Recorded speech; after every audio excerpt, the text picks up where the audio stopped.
ये system of linear equation है जिसमें कि हम बात करेंगे। आज हम solving the system of linear equation by matrix method, यानी कि अगर कोई लीनियर इक्वेशन है उसको मैट्रिक्स मेथड से किस तरीके से हम सॉल्व करेंगे इसके बारे में आज हम बात करने वाले हैं। तो इसके दो पार्ट होते हैं। एक पार्ट होता है जब मतलब वो होता है कंसिस्टेंट सिस्टम ऑफ इक्वेशन होता है, एक होता है इनकंसिस्टेंट सिस्टम ऑफ इक्वेशन। यानी कि consistent are given system is said to be consistent system of equation if it has one or more solution. यानी कि जब किसी भी क्वेश्चन के एक या एक से ज़्यादा सोल्यूशन होंगे तो वो क्या कहलाएगा, कंसिस्टेंट सिस्टम ऑफ इक्वेशन। फिर आता है इनकंसिस्टेंट सिस्टम ऑफ इक्वेशन। ये कब होता है, जब क्या होता है, a given system of is said to be inconsistent system of equation when, यानी कि if it is has no solution, यानी जब उसका कोई सोल्यूशन ना हो। तो इसको हम और किस तरीके से हम इसको देखेंगे, b1x plus b1y plus c1z is equal to, ये हो जाएगा d1। इसी तरीके से a2x plus b2y plus c2z is equal to, ये क्या हो जाएगा d2। फिर इसके बाद a3x plus b3y plus c3z is equal to क्या हो जाएगा d3। ठीक है, तो अब हम जब इसके मैट्रिक्स बनाएंगे तो let a is equal to, हम जब हम इसको मैट्रिक्स बनाएंगे तो क्या हो जाएगा a1 b1 और c1, a2 b2 और c2, a3 b3 और c3, ये हो जाएगा। ठीक, देन इसको जो x के इक्वल टू हम क्या कर लेंगे, x इक्वल टू इसको मान लेंगे हम क्या, x y एंड z, ये कहिए। और b इक्वल टू हमने क्या मान लिया, d1 d2 d3, ये हमने मान लिया।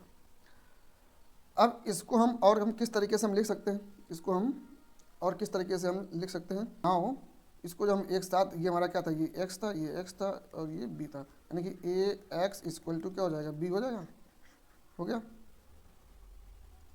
ठीक। अब इसके बाद में हम क्या करेंगे, यानी कि मान लो कि हम केस फर्स्ट की अगर बात करें, केस फर्स्ट बना लेते हैं। क्या, मान लो अगर a इक्वल नॉट जीरो है, तब क्या होगा, तब क्या हो जाएगा हमारा ax इक्वल टू b, जब तो हमने निकाला ही है। तो a, इसमें दोनों तरफ क्या करेंगे, a इन्वर्स से मल्टीप्लाई कर दें, यानी कि एक तरफ a इन्वर्स से कर दें, हाँ दोनों तरफ जब a इन्वर्स से करेंगे तो क्या हो जाएगा, ये हो जाएगा ax equal to a inverse b हो जाएगा। अच्छा, इसको हम क्या लिख सकते हैं, a inverse ax equal to a inverse b। अच्छा, हमने क्या बताया था कि इसको हम i लिखते हैं, ये हो जाएगा x a इन्वर्स b। ठीक है, तो x ये होता है x, तो a इन्वर्स b ये बन करके आया, यानी कि जो x हमारा जो होगा वो क्या हो जाएगा, a इन्वर्स b। ये हमें स्टेटमेंट इस तरीके से, इसको ये केस हमें याद रखना है। अब इसके बाद में हम क्या करेंगे कि इसके जो क्या हो जाएगा कि जो हमारा जो a इन्वर्स क्या हो जाएगा इज यूनिक। कब होगा यूनिक, यूनिक कब होगा, the given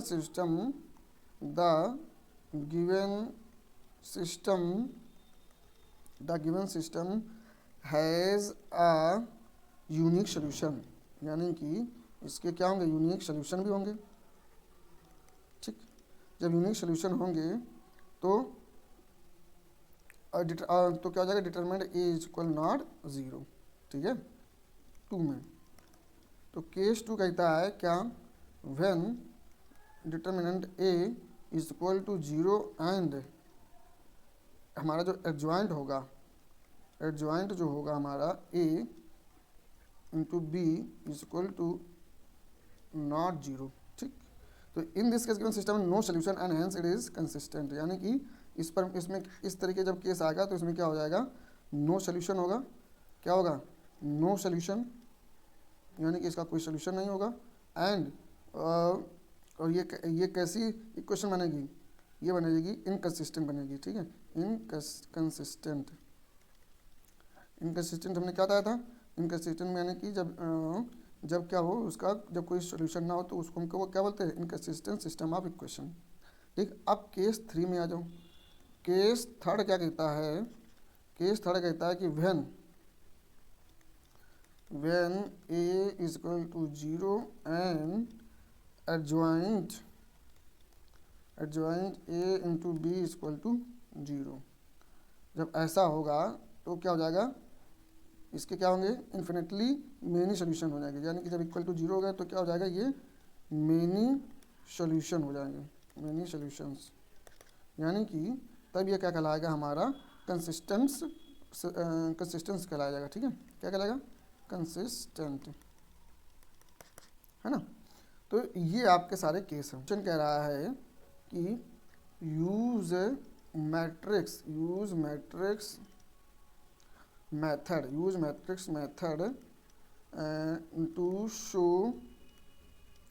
show that the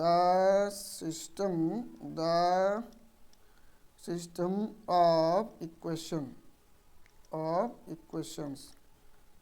तो इसमें मैं इक्वेशन दे रखा है 2x plus 5y is equal to 7 and 6x plus 15y is equal to 13। हमको ये दे रखा है इस क्या है, इनकंसिस्टेंट है। क्या है, इनकंसिस्टेंट है। ठीक है, तो इसका जब हम सोल्यूशन करेंगे, क्वेश्चन क्या दे रखा था, 2x plus 5y is equal to 7 and 6x plus 15y is equal to 13। ठीक है, तो इसका वही फॉर्म बना लो पहले। तो जो कौन सी ax is equal to b वाली है ना, तो हमारा a क्या हो जाएगा, ax जो हमारा होगा वो 2, 5, 6 एंड 15 ये हो जाएगा। एंड x क्या हो जाएगा हमारा, x हो जाएगा हमारा x एंड y ये हो जाएगा। फिर इसके बाद b की बात करें तो b हमारा क्या होता था, d1 d2 यानी कि 7 और 13 ये हो जाएगा। ठीक है, अब इसके बाद में हम क्या देखेंगे कि इसका हम डिटरमिनेंट निकालेंगे। तो जब डिटरमिनेंट निकालेंगे 2, 5, 6, 15 का, तो ये हो जाएगा 30 माइनस 30 इक्वल टू 0। ठीक है, अब इसका हम क्या करेंगे, इधर सिस्टम में भी और ये जब इक्वल टू 0 आ गया, तो ये 0 आने का मतलब है क्या है, ये इनकंसिस्टेंट है। क्या है, इनकंसिस्टेंट है। इसका मतलब ये हुआ कि इनकंसिस्टेंट होने की वजह से ये एडजॉइंट ए बी जो है हमारा इक्वल नॉट 0 ये होगा। ठीक है, तो इसका हम क्या करेंगे, हम माइनर ऑफ द एलिमेंट निकालेंगे, किसका, डिटरमिनेंट ए का। अब माइनर ये यहाँ पर थोड़ी सी नई चीज़ें, इसको ध्यान से देखना। Minor of the element of determinant A R, इसका जो हम 1 है वो क्या हो जाएगा, 15 हो जाएगा। M12 है वो 6 हो जाएगा। M21 है वो क्या हो जाएगा हमारा माइनस का 5 हो जाएगा। एंड M22 है वो क्या हो जाएगा हमारा, वो हो जाएगा 2। डिटरमिनेंट ए, इसका क्या होगा cofactor, A11 is equal to निकलेगा वो क्या हो जाएगा 15, A12 is equal to -6, A13 कह रहे हैं, A21 इज इक्वल टू क्या हो जाएगा, वो हो जाएगा हमारा -5 and A22 is equal to हो जाएगा हमारा क्या 2। अब इसका हम एडजॉइंट निकालेंगे, तो adjoint A is equal to हो जाएगा क्या 15 -6 -5 एंड 2 ये हो जाएगा। ट्रांसपोज कर देंगे तो आ जाएगा क्या 15 -5 -6 एंड ये हो जाएगा 2। ठीक है, अब इसके बाद में हम एडजॉइंट ए इंटू बी निकालेंगे। इसके बाद में हम इसका इसमें मल्टीप्लाई, इसका इसमें मल्टीप्लाई करेंगे, तो ये हो जाएगा क्या 105 -65 एंड -42। अब इसका हम इसमें कराएंगे, इसमें इसका कराएंगे, तो आ जाएगा -42 प्लस 26। इसको जो हम सॉल्व करेंगे प्लस माइनस करेंगे, तो ये हो जाएगा 40 और ये हो जाएगा माइनस का 16। ठीक है, इक्वल नॉट ये 0 आया। तो अब ये इसका मतलब ये है कि determinant A equal to 0 and हमारा जो एडजॉइंट ए इंटू बी है वो इक्वल नॉट 0 है।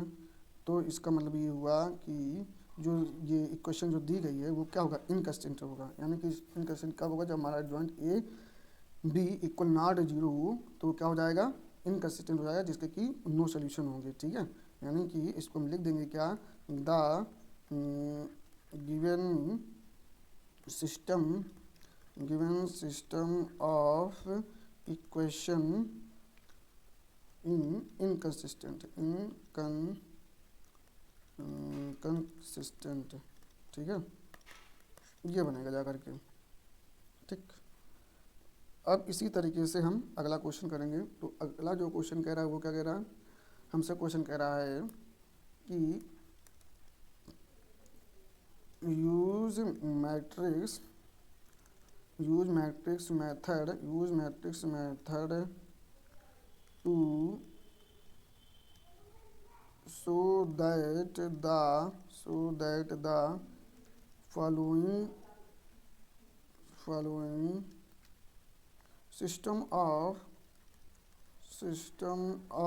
equation is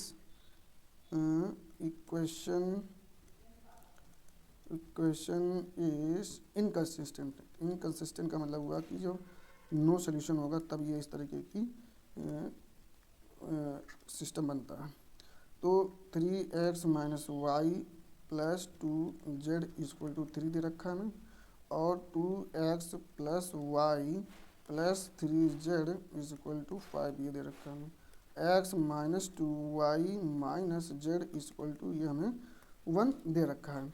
अब हमको बस उसी के फॉर्म में पहले लिख लो। किस फॉर्म में हमने बताया था आपको, ये वाला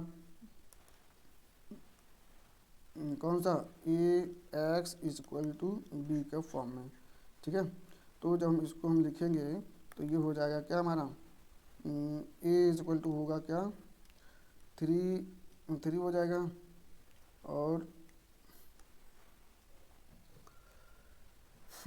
ये हो जाएगा -1 2 2 1 3 1 -2 -1 ये हो जाएगा। And x is equal to क्या हो जाएगा, x इज इक्वल टू होगा हमारा x y एंड z हो जाएगा। Then z is equal to क्या होगा, z इज इक्वल टू हो जाएगा 3 5 एंड 1 ये हो जाएगा। ठीक है, तो इसके ये इस फॉर्म में अब हम नोट करेंगे। तो पहले तो हम डिटर्मिनेंट निकालेंगे, डिटर्मिनेंट a तो क्या हो जाएगा 3 -1 2 2 1 3 1 -2 -1।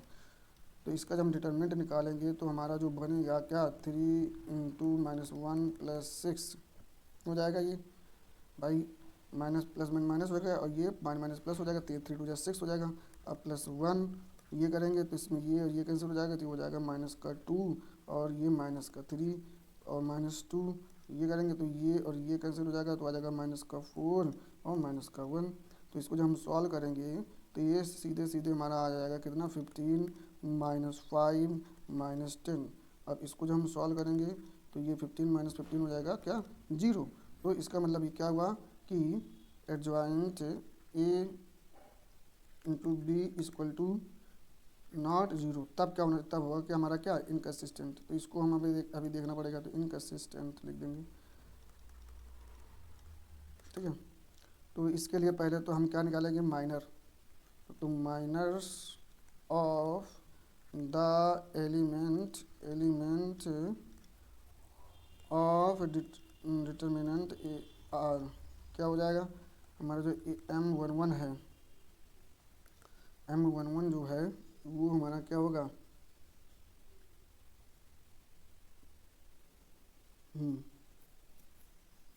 तो पहले तो हाँ M11 है हमारा, वो हमारा क्या बनेगा जा करके, वो बनेगा हमारा 5। ठीक है, M11 हमारा क्या बनेगा, वो बनेगा हमारा 5, और M12 है वो क्या बनेगा -5, एंड ये M13 है वो बनेगा -5। ठीक है, क्या बनेगा -5। इसी तरीके से M21 है वो हमारा क्या बनेगा 5, M22 है वो क्या बनेगा -5, एंड M23 है वो क्या बनेगा -5। फिर इसके बाद में M31 है वो क्या बनेगा -5, M32 है वो क्या बनेगा, वो बनेगा हमारा 5, एंड M33 है वो क्या बनेगा, वो क्या बनेगा हमारा 5। ठीक है, अब इसके बाद में हम बात करेंगे, हम एडजॉइंट ए की बात करेंगे। तो एडजॉइंट ए में क्या हो जाएगा, ये 5 5 -5 -5 -5 एंड -5 एंड ये हो जाएगा 5। ठीक है, इसका ट्रांसपोज करेंगे तो क्या हो जाएगा, रो कॉलम कॉलम रो में चेंज हो जाएगा। तो 5 -5 -5 5 -5 -5 -5 5 एंड ये हो जाएगा क्या 5। ठीक है, अब हम सेम चीज़ इसमें क्या करेंगे, हम इसका हम निकालेंगे हम एडजॉइंट ए इंटू बी, हम इसका हम ये निकालेंगे। तो 5 -5 -5 5 -5 -5 -5 5 एंड 5, ये हो जाएगा। और ये बनेगा जा करके क्या 3 5 एंड 1, ये बनेगा। अब इसको हम क्रॉस मल्टीप्लाई कर देते हैं, यानी कि सॉल्व कर दें तो क्या बन जाएगा, इसका करेंगे 3 का पूरे में,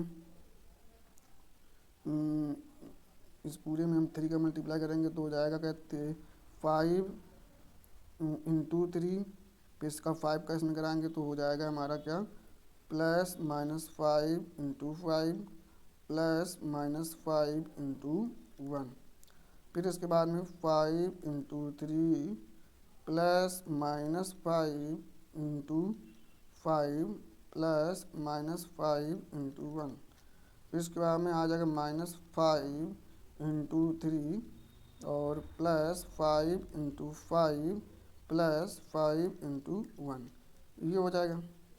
अब इसके बाद में हम इसको सॉल्व करेंगे, तो इसको जब हम सॉल्व करेंगे तो आ जाएगा कि इसको 15 15 में से 25 माइनस करेंगे, यानी कि 15 - 25 -5 और ये 15 -25 -5 -15 +25 +5, तो इसको जब हमने सॉल्व किया तब ये जब बना जा करेगा -15 एंड 15, जो कि हमारा इक्वल नॉट 0 है।